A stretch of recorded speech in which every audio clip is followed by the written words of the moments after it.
going on YouTube? Snow right here. So in today's video I have massive news for those of you interested in iOS 12.x jailbreak, a new iOS 12.1.2 and lower kernel exploit that can be used for a jailbreak will be released and has been announced by Google Project Zero. If you go ahead and hear, Brandon Azad of Google Project Zero posted a few hours ago, quote, "If you're interested in bootstrapping iOS kernel security research, including the ability to forge PACs or pointer authentication codes and call arbitrary kernel functions, keep an A12 research device on iOS 12.1.2. And if you go ahead and hear on Apple's security content for iOS 12.1.3, which has just been released a few hours ago, you can see that they have indeed included a kernel bug by Brandon Azad of Google Project Zero, and it says in here that it's available for iPhone 5s and later, so it's not only A12 devices, but it's compatible with them, which means iPhone 10s, 10s Max, and 10R, and of course this means that the newer devices will also receive this exploit.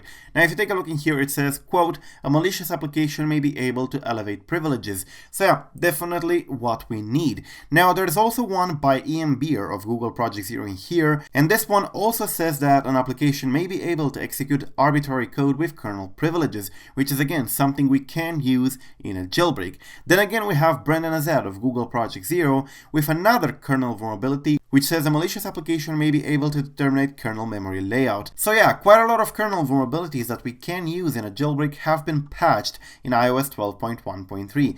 Now for the record, iOS 12.1.3 has been released just a few hours ago and it's currently signed with iOS 12.1.2 and iOS 12.1.1. However, iOS 12.1.1 and 12.1.2 will very likely stop being signed very soon. So if you're running iOS 12.1.1 or 12.1.2, do not update to 12.1.3. There is no exploit available for 12.1.3, and of course you will not be able to jailbreak on that. However, if you're running iOS 12 or 12.0.1 or any other version of iOS 12 lower than 12.1.2, you should definitely stay there, do not update.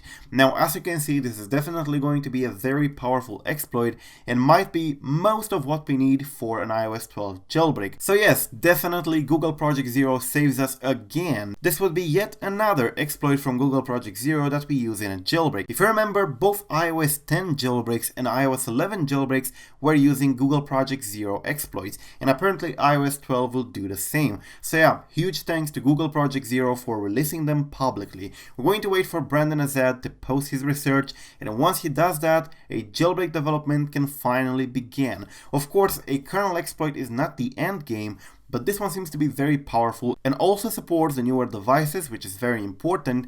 And of course, once we have a kernel exploit with TFP0, most of what we need is in place. So yeah, thank you for watching guys. Don't forget to subscribe to stay updated. We'll keep you updated with anything that's going on in the jailbreak community. I'm Snow. Until the next time, peace out.